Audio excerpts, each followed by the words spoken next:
বাগডোগরা থেকে হেলিকপ্টারে কোচবিহারে যাচ্ছেন সুকান্ত মজুমদার।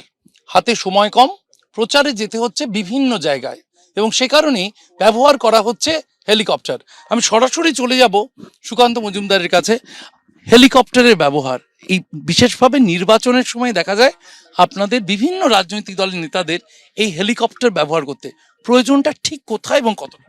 দেখুন, এইবার বিশেষ করে ২৬-এ নির্বাচনে যেহেতু মাত্র ২টি ফেজে নির্বাচন হচ্ছে, তো স্বাভাবিকভাবে রাজ্য নেতৃত্ব আমরা যারা আছি তাদেরকে বিভিন্ন জায়গায় পৌঁছতে হচ্ছে।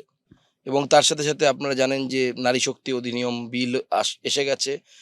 আগামীকাল ভোটাভুটি আছে, যেখানে মহিলাদের লোকসভা, রাজ্যসভা এবং বিধানসভাতে 33% রিজার্ভেশন দেওয়া হবে। তো স্বাভাবিকভাবে তার জন্য আমাকে দিল্লি ফেরত যেতে হবে আজকেই। তো সেক্ষেত্রে এই সমস্ত ক্ষেত্রে এই হেলিকপ্টারের প্রয়োজন হয়ে পড়ে, আবশ্যিক হয়ে পড়ে। হেলিকপ্টারে উত্তরবঙ্গের বিস্তীর্ণ এলাকা দেখতে দেখতে যাচ্ছেন কেন্দ্রীয় প্রতিমন্ত্রী সুকান্ত মজুমদার। আমি দেখলাম জানলা দিয়ে অনেকক্ষণ আপনি বাইরের দিকে তাকিয়ে। উত্তরবঙ্গের প্রতি আপনার একটা আলাদা আবেগ আছে, আপনি উত্তরবঙ্গের মানুষ। কি দেখতে দেখতে যাচ্ছেন আর কি ভাবছেন উত্তরবঙ্গের জন্য? উত্তরবঙ্গ বরাবরই কেমন যেন ওই আমরা গল্প, ঠাকুরমার ঝুলিতে গল্প পড়তাম, দুয়োরণ এই সুয়োরানি, এরকম সেরকম বৈমাত্র্য সুলভ আচরণ উত্তরবঙ্গের সাথে বরাবর হয়েছে।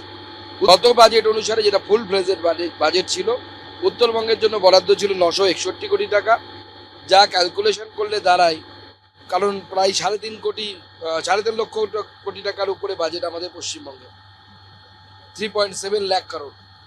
তো তাতে পার্সেন্টেজ করলে দাঁড়ায় এটা হচ্ছে 0.33, অর্থাৎ আপনি 100 টাকার মাত্র 33 পয়সা এই উত্তরবঙ্গের 18% মানুষের জন্য আপনি দিচ্ছেন। স্বাভাবিকভাবে উত্তরবঙ্গ সেইভাবে ডেভেলপমেন্ট পায়নি, ডেভেলপমেন্ট দেখেনি। উত্তরবঙ্গের জন্য IIT, IIM, fashion institute, central sports university, cancer hospital, এই সমস্ত চিন্তাভাবনা আমরা উত্তরবঙ্গের জন্য করছি। এসআইআর থেকে ইউসিসি নানা বিষয় নিয়ে তৃণমূল আপনাদের আক্রমণ করছে বা একেবারে জনগণের ক্ষেত্রে সেন্টিমেন্টের জায়গা ছুটতে চাইছে তৃণমূল কংগ্রেস। সেই জায়গাটা আপনারা এই এসআইআর থেকে ইউসিসি পর্যন্ত মানুষকে বোঝাবেন কি?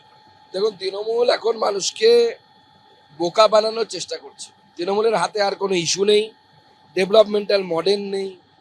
15 বছর সরকারে থাকলো, দেয়াল লিখন দেখুন, সব জায়গায় লক্ষ্মীর ভান্ডার, লক্ষ্মীর ভান্ডার, লক্ষ্মীর ভান্ডার। তার মানে 15 বছর সরকার থাকার পর 15 বছরে আমাদের মুখ্যমন্ত্রীর অ্যাচিভমেন্ট কি? শুধুমাত্র লক্ষ্মীর ভান্ডার। আজকে এসআইআর করেছে কারা? বিএলওরা।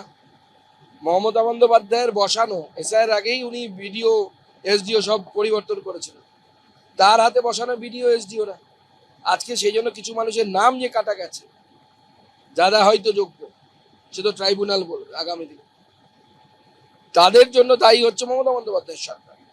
আর ইউসিসি তো স্পষ্ট, এই আধুনিক যুগে যেখানে ভারতের সংবিধান বলছে যে ভারতের সংবিধান জাতি, বর্ণ, ধর্ম নির্বিশেষে সবার সাথে একই ধরনের আচরণ করবে, সেখানে এটা হতে পারে না যে সুকান্ত মজুমদারের একটা স্ত্রী থাকবে, ফিরহাদ হাকিম সাহেবের 4টে স্ত্রী থাকতে পারে একসাথে। এটা তো চলতে পারে না। আর এখনকার দিনে একজন পুরুষের 4টে স্ত্রী থাকবে, এটা কি আদৌ লজিক্যাল? এটা মুসলিম সমাজের মেয়েদের পক্ষেও ভালো হবে।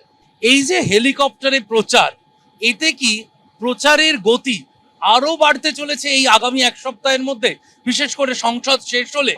ইঙ্গিত কি? যেহেতু শেষ সপ্তাহ এরপরে শুরু হয়ে যাবে, লাস্ট সপ্তাহ পশ্চিমবঙ্গের ভোট প্রচারে, স্বাভাবিকভাবে আমাদের সেশনও শেষ হয়ে যাবে এবং এর ফলে কেন্দ্রীয় নেতৃত্ব, রাজ্য নেতৃত্ব অনেকে ফ্রি হবে। আমাদের রাজ্য সভাপতি থেকে শুরু করে আমরাও কিছুটা ফ্রি হয়ে যাব লোকসভা, রাজ্যসভার কাছ থেকে। স্বাভাবিকভাবে ব্যস্ততা বাড়বে। সুকান্ত মজুমদার যা ইঙ্গিত দিচ্ছেন তাতে সংসদের এই অধিবেশন শেষ হলেই নির্বাচনের প্রচারের শেষ সপ্তাহে গতি বাড়াবে বিজেপি। তাতে বাড়তে পারে হেলিকপ্টারের সংখ্যা, বাড়তে পারে কেন্দ্রীয় নেতৃত্বের আসা যাওয়া, রাজ্য নেতৃত্বের গতিও বাড়বে, এমনটাই ইঙ্গিত দিয়ে রাখলেন সুকান্ত মজুমদার। ক্যামেরায় দিব্যেন্দু সিংহের সঙ্গে শিবাশিস মৌলিক, এবিপি আনন্দ, কোচবিহার। এবিপি আনন্দ, এগিয়ে থাকে, এগিয়ে রাখে।